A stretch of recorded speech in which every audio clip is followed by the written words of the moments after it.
anyone and everyone. I am back from a little bit of a break, not because I wanted to, but because, listen, December was busy.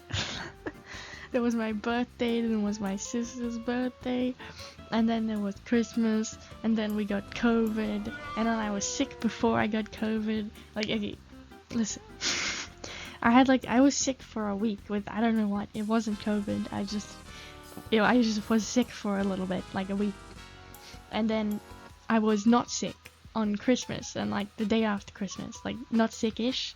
And then I got COVID immediately after Christmas.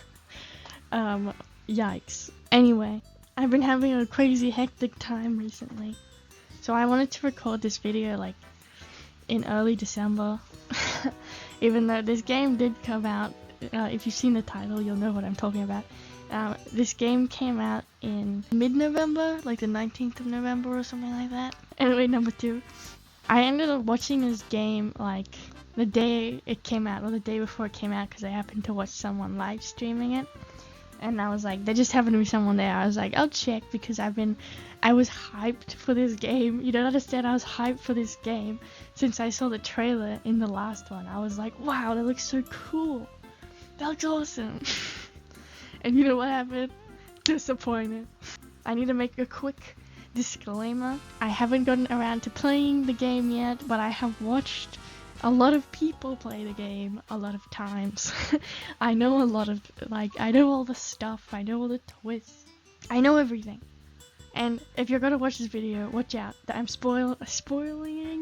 There's gonna be spoilers for like everything. I'm spoilering everything. Nothing is safe. So if you haven't watched or played this game yourself, then maybe go do that. Or if you couldn't be bothered, then watch this video, because I will be telling you everything. I'll get around to playing this game eventually, probably, even though it's not my favorite. I don't like it. My opinion might change a little bit when I actually get around to playing it, and I might still have fun playing it because I'm gonna play it with my dad, and it'll probably be fun. I don't know. This is my opinion as a viewer, okay? So I'd be curious to know if you have the same opinion. I've made a lot of talking points here. I've made a little list of dot points. I wanted to make this because it's been on my mind since the game came out. Minimize. It's been on my mind for ages, and I was just like, I'll just keep complaining about it to people. But I ran out of people to complain to. On to the points. You've been warned, spoilers, viewer. We start from the beginning.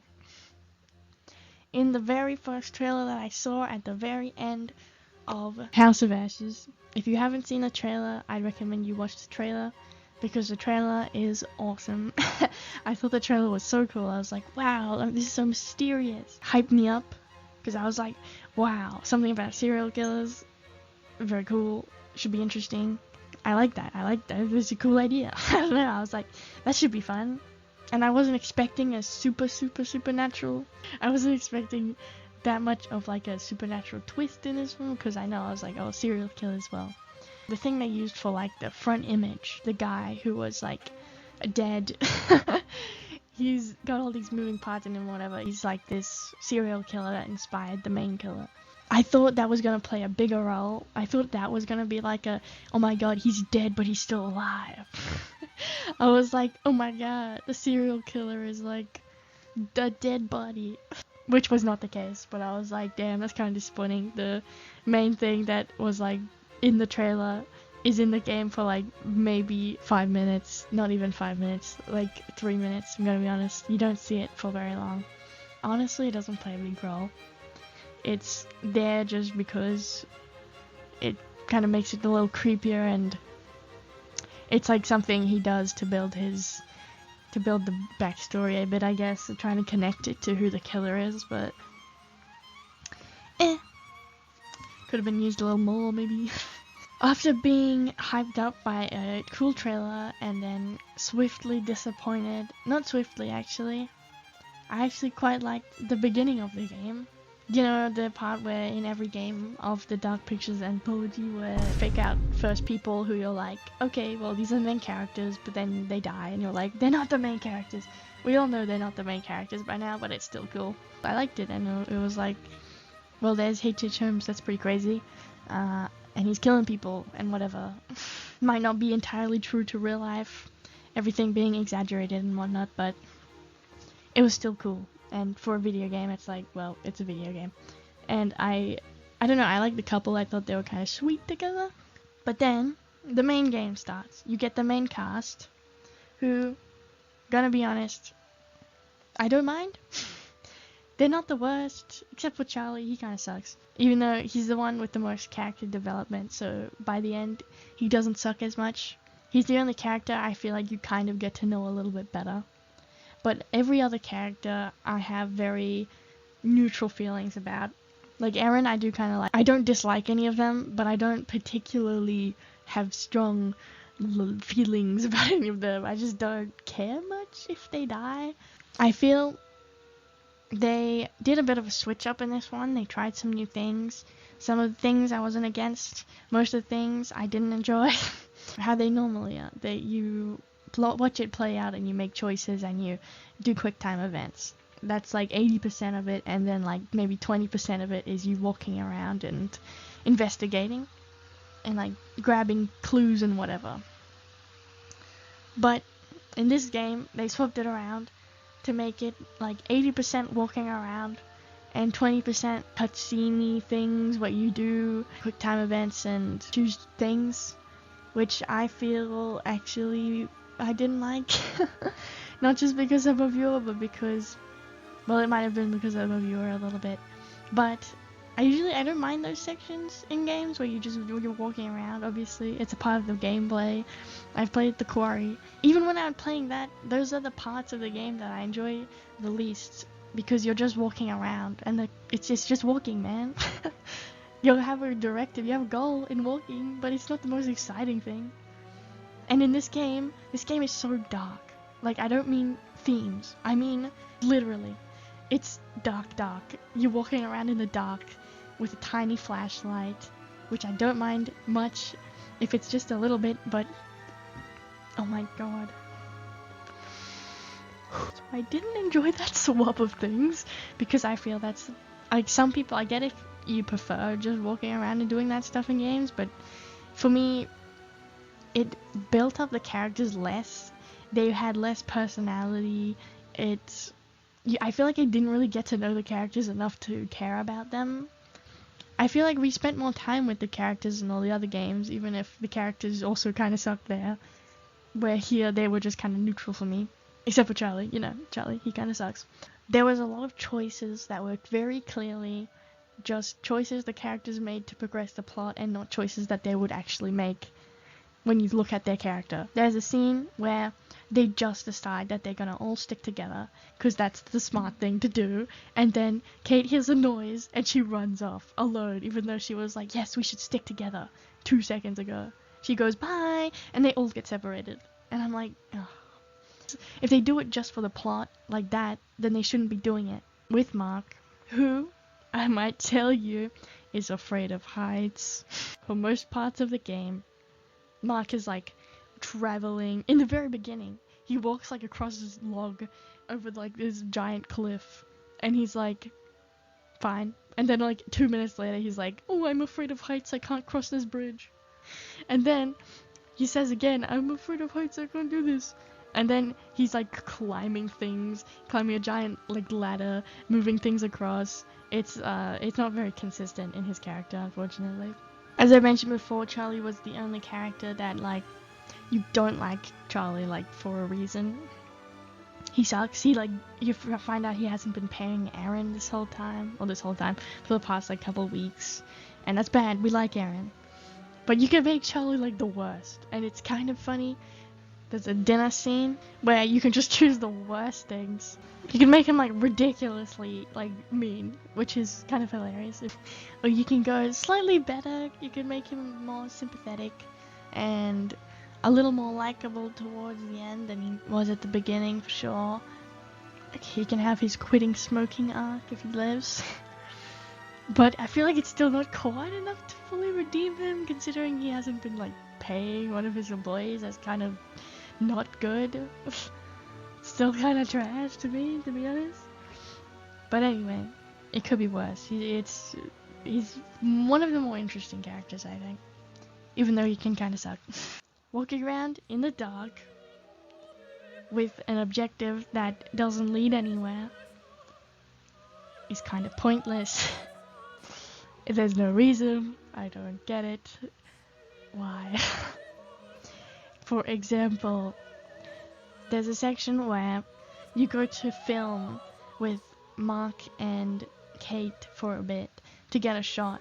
You walk around for like so long, and then they run out of time. No matter what, they run out of time because they have to go to dinner, and that's it. That's the whole thing. They do nothing. Charlie goes to try and find cigarettes, and you know what happens? There's no cigarettes. You walk around for ages, and there's nothing. Like, there are cigarettes, but they're stuck, but it doesn't matter because you can't get them anyway. So there's no point. Another thing about Mark, his flashlight is a camera flash, or a red light of the camera, which is so annoying. I cannot express to you how annoying and boring this makes it, for how long you have to do this with just Mark and his little camera flashing. Because I would like it. I like a little bit of a click, and then it's darkness, and then click again for a little bit, for a small amount of time in the dark. Not the whole game in the dark, where you have one tiny bit of light when you need to see and find clues that are very, very important for the story. And it doesn't need to be that dark. I get it's at night, but I don't think horror needs to necessarily be pitch black darkness for it to be scary. And there were some spooky parts in this game, like the microphone scene with Erin, where she gets trapped and then whatever, but leading up to that, pretty cool. One thing that I thought was interesting was them trying to add unique items for everyone. Mark had a camera, as I've mentioned, it's his flashlight, which is annoying, but you can take photos, which is cool. I like that. There's actually a useful item. And then Charlie has a little card which he can like bust open things with, you know, lockpick, that kind of thing. And then I don't know what Jamie has actually. I don't think Jamie has anything. Funnily enough, Kate has a crystal, a quiffable crystal. Erin has an asthma puffer, which seems more like a negative item than a positive one, but I still liked it. I thought it was an interesting thing because, you know, people have asthma, they need asthma puffers, whatever. It wasn't enough of me liking it for it to be like this is a game changer. I love this game now. It was cool, but not like amazing. Moving on to the endings. The good ending, I found it kind of lacking. There wasn't enough lead up to the final fight. I liked that the very first premonition you get is like towards the very end of the game. That was cool. But it felt like the middle of the game until it was the end of the game. It never really felt like it came to a natural conclusion. It just kind of stopped. The boat scene had some cool stuff in it. Cool potential deaths.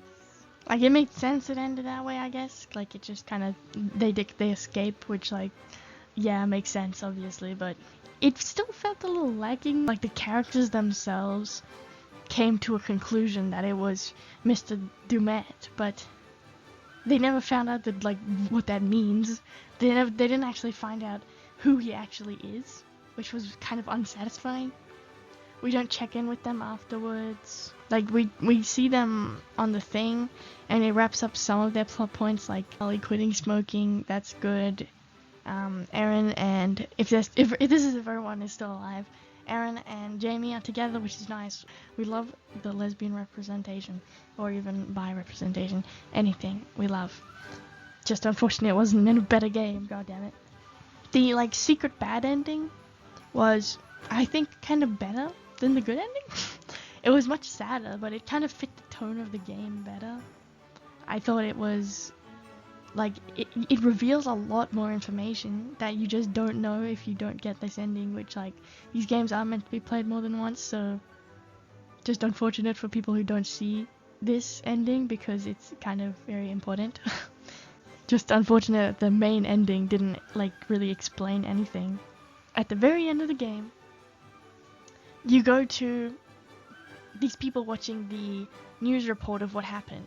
It shows the place where everything went down, which means the police are there, and that they found the bodies and that everything, even though the guy isn't there because we see him wash up on a beach alive, dumb as hell.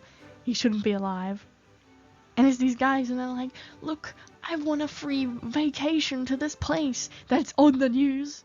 Doesn't make any sense. How is he alive? When did he send this email? Oh. Just for context, he like quote unquote dies in the boat accident if you actually manage to like kill him. Either way, it looks like he dies at the end. Even if everyone dies, he like explodes or whatever. But then at the end, before you see the people have won this thing, which is dumb. He should be dead. He got into a boating accident. A lot of stuff happens to this man, to the point that I'm like, is he like okay? How is he alive? His head got like propelled. Is he like not dead? And I get if they wanted to go for like a, you know, like the horror movie trope, the like serial killer guys or whatever, they become like dead, literally dead. And so they're like kind of immortal to a degree, or they get brought back to life, you know. It's the whole thing where like they can't die type of thing, and they teleport around and stuff, which you could say he kind of teleports in this. You can just attribute it to, even though they see the layout, they see the map, you could just say that he can just find their location because he has the thing. He knows the layout. He might know secret entrances, which I'm fine with. He knows this place better than they would anyway, so he doesn't really teleport. But no matter what you do, this man doesn't die. You push him off a roof, bro. He gets propelled. He's fine. The running theory is that this guy is Agent Monday, which you find out only through clues. Like, I'm not joking. You read stuff to find out who he is, maybe, and it's not fully, like, we don't know for sure. It's very, like, we're pretty sure, everyone is pretty sure, because, like, his mother is there. His dead mother, by the way. The guy who he was on, like, his serial killer case, and who was like, I see the darkness in you. That's what he said to him. He was there. That was, like, the guy from the trailer. So we're assuming he's Agent Monday, who is now a serial killer who is copying H.H. Holmes. But we don't know, like, for sure, for certain. We never know. He never, like, takes the mask off. We never see his face, which is so annoying. Why don't you just show his face? Like, I doubt they're planning a sequel specifically for this because each game is different. So why can't we see his face? Like, is he connected to the guy who killed Kate's friend? Was that there for a reason? It's there to freak them out, but what, like, is he connected to that? We don't know. Is he Monday, who apparently died? I'm assuming that was, like, he faked it somehow. Did he, like, remove his teeth, bro? How is his teeth thing fake? Does he have really messed up teeth and that's why he wears a mask? I don't know, man. There's so many questions. How is he alive? I don't get it. It just doesn't make sense. Is he Agent Monday? Probably. That's the reason. That's, like, the area they were going for, but it's never fully confirmed, which I don't like. Not my favorite thing. And if you don't find enough clues, you don't even have an idea of who he is. You're like, okay, you're the real Dumet, but that doesn't mean anything. Who is Dumet? I don't know. I don't care. No one. He's just a guy. Unlike Agent Monday, who we know who he would be, but only through looking at the backstory stuff, only for looking at clues. It's just kind of frustrating. I just didn't like how they went with the mystery aspect of it. They just never fully concluded it well enough for me. Which, like, if they're going for open-ended, good job, you did it, but it was in a frustrating way, not a good way. I had a dot point that says that the story shouldn't be just revealed through little news clippings, which, yes, this is not a book, this is a video game. And you can figure out certain things by walking around, but not everyone wants to look at and read every single thing. Not everyone is going to do that. I would look at every clue. I've watched someone who found almost all the clues and still there's no concrete specific answer for sure. Like, we're pretty certain he did like the recordings for his mother, that's how he got the speaker and everything.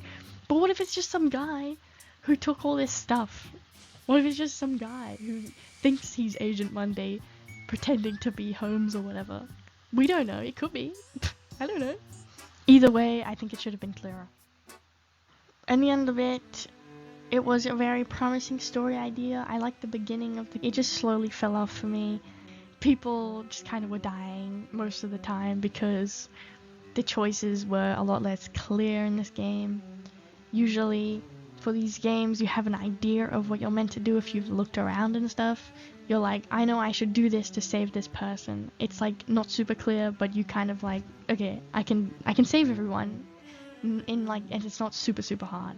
In this game, I haven't seen someone on their first try save everyone because some of the choices are, it's impossible to know for sure how to save both of them. In a scene with Kate and Aaron, this is a perfect example, for stupid reasons, they end up in, for plot purposes only, they run away from the killer and go into this white room that's clearly like it's clearly a trap, very obviously. Everything is bolted, and they get trapped. No surprise there. And everyone else, they have a choice. They can pull a lever to save one of them. The other one will run out of oxygen and perish. If you choose none of them, Erin dies by default because of her asthma, I guess. No, it's not really clear. She just starts coughing up blood, so okay. And the correct choice, without any knowledge, is to choose Kate to kill. And most people, I'd assume, like Erin more, so they would choose Kate, is what I'm assuming they go for, but that doesn't always happen. You can still choose to kill Erin, and then Erin just dies. But if you choose Kate, you save Erin, and then you see only after you chose Kate that there's a leak in the window, and you can bash the window open and save Kate. You'd have no idea that that's there, which is so dumb. I get that people wouldn't have an idea in real life, and these choices might meant to be like more realistic, but it's dumb because it's a video game, and in the video game people want to try to save everyone. I like the traps, I guess. They're okay. I wish there was more of that in the game, instead of just walking around in the dark again, jumping over things, pressing the hide button instead of doing a little heartbeat thing when you can't see anything. Kinda dumb. Whenever you have to make like a life or death choice, the one with Erin and Kate, for example, no idea, you just have to pick one. Okay, I guess. And then with Kate and Jamie, another one with Kate, by the way, kind of funny. They really want to kill Kate. It's a bit unclear. This game is also very buggy. Like, I'm hoping they've fixed it by now, but there was a lot of bugs in this game for quite a while. You're in control of Jamie right now. You have to choose to press the button to reverse it and kill Kate, or you don't press the button and you die. The only way you can save someone is if you have the screwdriver as either of them. And most people choose to give the screwdriver to Jamie because she's the one going out to lure the guy in to try and trap him, which doesn't work, by the way. So it was another pointless thing that happens. You have to have the screwdriver on you, and then it seems simple at first. You just press the button if Kate has a screwdriver and she'll live. You don't press the button if Jamie has a screwdriver and she'll live. But for some reason, I've seen it where people have Jamie have the screwdriver in most cases and she still dies.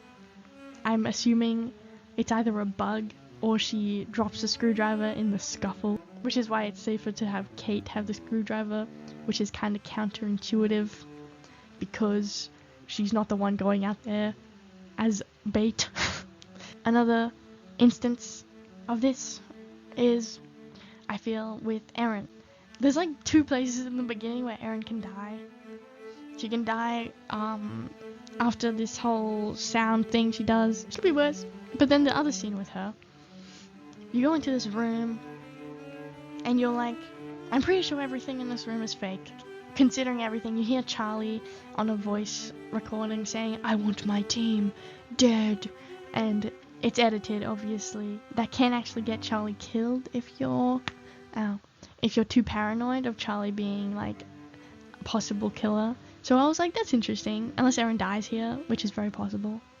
She could just die, so it leads nowhere. And then there's these messages from Jamie saying, Erin's not my type, even though, like, literally, like, maybe an hour ago, game time, they're like, there was a smooching, and they're like, I like you. So I'm like, obviously, if she felt that once, that she doesn't feel it anymore, or it's fake, obviously.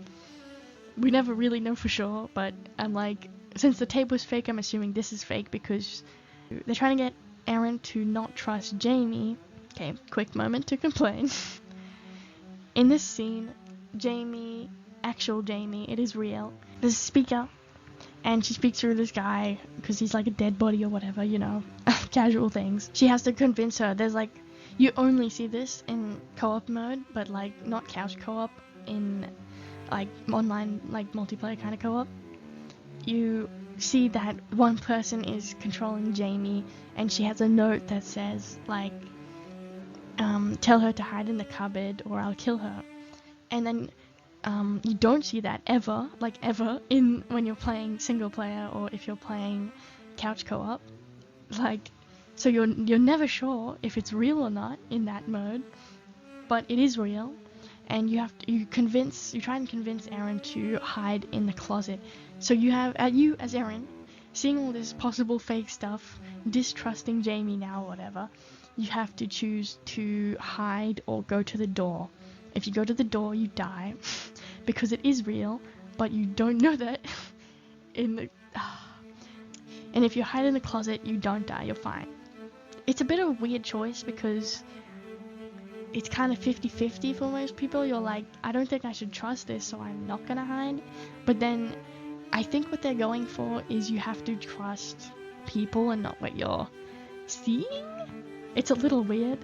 As a setup, as a whole, it is kind of weird that the killer would do that as well. Why wouldn't he just kill her? Anyway, that's all the times that kind of are weird, that are choices that are like kind of 50-50. You could be right, you could kill someone. Which is kind of like, damn, okay, they're dead now. I have to try again. If you were going for a full run. Which is definitely frustrating.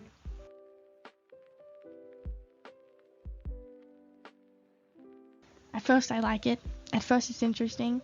You see a little bit of the outside when you enter and you're like, okay, it's like a garden, it's whatever.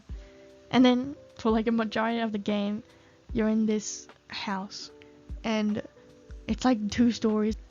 It's got some basement stuff, which is cool, but it starts to feel old. It starts to feel kind of stuffy, I guess, because you're just walking around this one house that you've walked around for ages already, and you're like, oh, I need like some fresh air, literally, because it's just dark and it's just one house. There's moving walls, but it's still just a hallway. The hallways all look the same. It makes sense it's just in the house because they're trapped there, but it gets a little old for like a 6-hour game. They do go outside towards the end, which is a bit refreshing, but then it could be better. I don't know. It felt maybe things could be a little more exciting.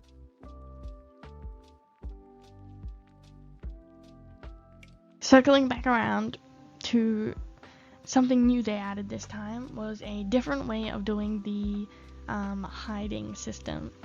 So in the other games, previous to these games, usually you just click to run or hide and you get heartbeats if you're running. I mean, other way around, you get heartbeats if you're hiding, and if you're running, you do quick time events.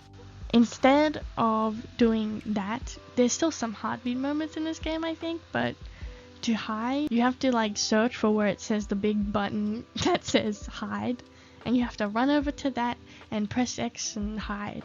It gets frustrating because sometimes, depending on like the angle you are when you hide, it doesn't go into like a cutscene like it does for the heartbeats, and you can't tell if they're gone or not. You get caught because you can't see where they are or what's happening. They also added that you could like climb things, like climb, you press X to climb, that kind of deal. which I thought was kind of interesting. You can actually like scale stuff and like climb and go across little bridges, which is cool, but like it wasn't used like that much for the amount of walking there was. I thought it was a good addition to a certain degree.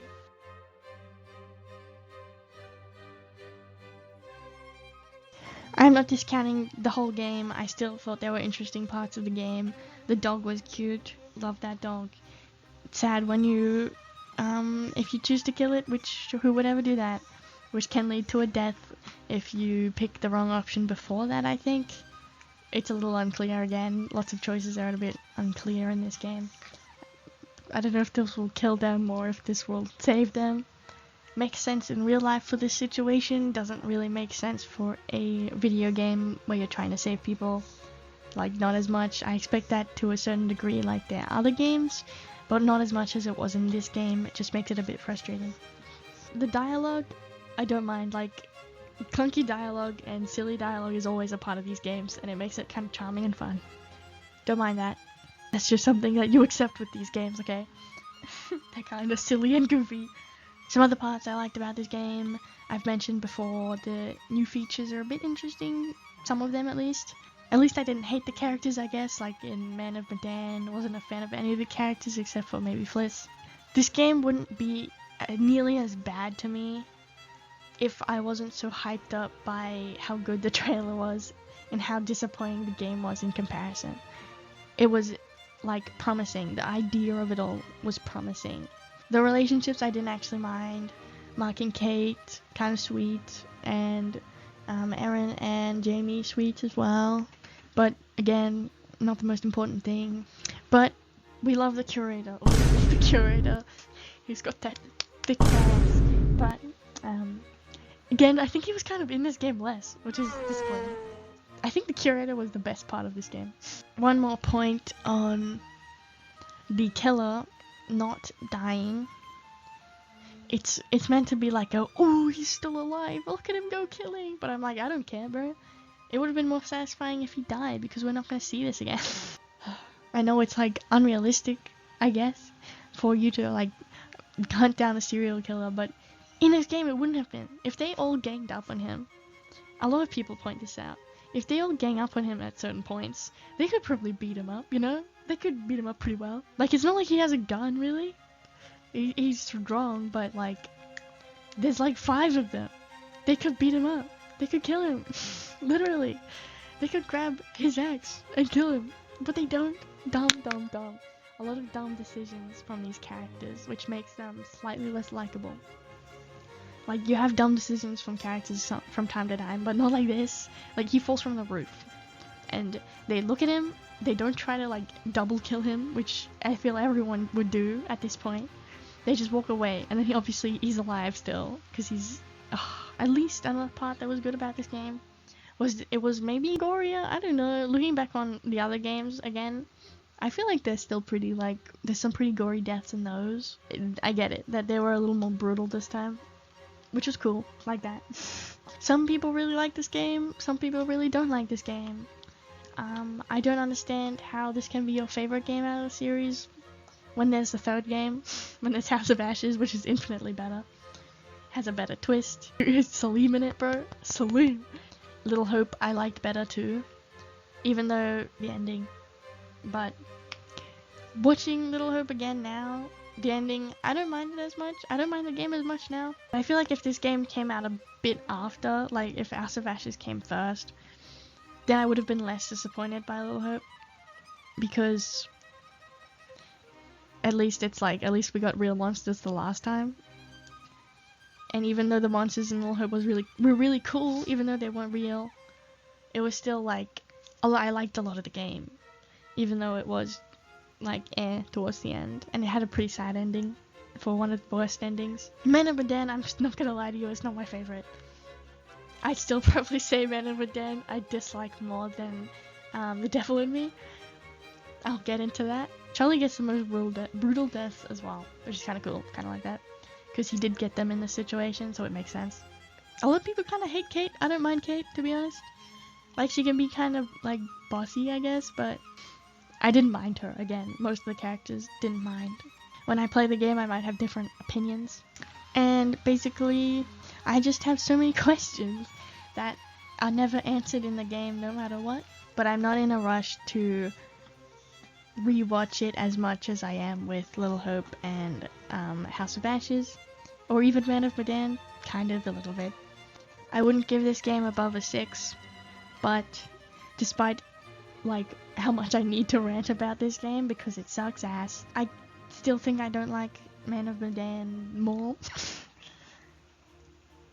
This game sucks, but Man of Medan, the characters are trash. The twist was very predictable, and it's not a good twist. I don't like it. It had some cool deaths, but the story is not that interesting to me, to be honest. Whereas the story for The Devil in Me was interesting. I liked the idea of it. Man of Medan, not as interesting, but I was more disappointed by The Devil in Me than Man of Medan. Even though Man of Medan was the first one, I kind of gave it a bit more leniency because they were like trying things out, I guess. Also, I thought Man of Medan, the very intro part, was the worst intro out of all of them. So it's hard for me to choose between which one is worse, but as much as there were so many problems with The Devil in Me, Man of Medan, probably still give it a 5. I wouldn't give these above the ratings that I'm giving them. The graphics are a bit weirder with this one. There was some kind of wacky things. They were a bit more emotionless, but it takes a lot to make a game. Every time I'm just like, give yourselves more time. You didn't have to set this time limit for yourself. If you need more time, give yourself more time. But they never do. Or maybe they give themselves like a little bit more time, but not like much. So anyway, I'm never going to look forward to one of these games as much as I look forward to this one again. Bad mistake. Don't do it, guys. I'm still gonna see the next one. No matter what, I don't think there will ever be a game from this series that'll ever be worse than a certain game. One certain game that I hate with my soul and being. I will talk about that later probably, because I've enjoyed doing this. But I just really needed to rant about this. It's not a game video, but I was like, I'll branch out. I want to do this, so I will. That's what I kind of restarted this channel for. There's probably more to say about this game, and people could probably articulate it better than me. I just put this into dot points because I didn't want to script it. I don't know. It sounds a bit... When I do it, it sounds a bit too robotic. But that's it for now. Bye-bye. Editing me here. Oops. It's April now. Oopsie doopsie. I'm so sorry that this took so long. I heavily procrastinated this video. It's so long. The original recording is like 90 minutes. And I'm so sorry that this video is still so long. It took so long. Anyway, that's all I have to say. Thanks. Bye. Thank you so much if you watched this whole thing. Just basically me ranting. Oops. Thanks again.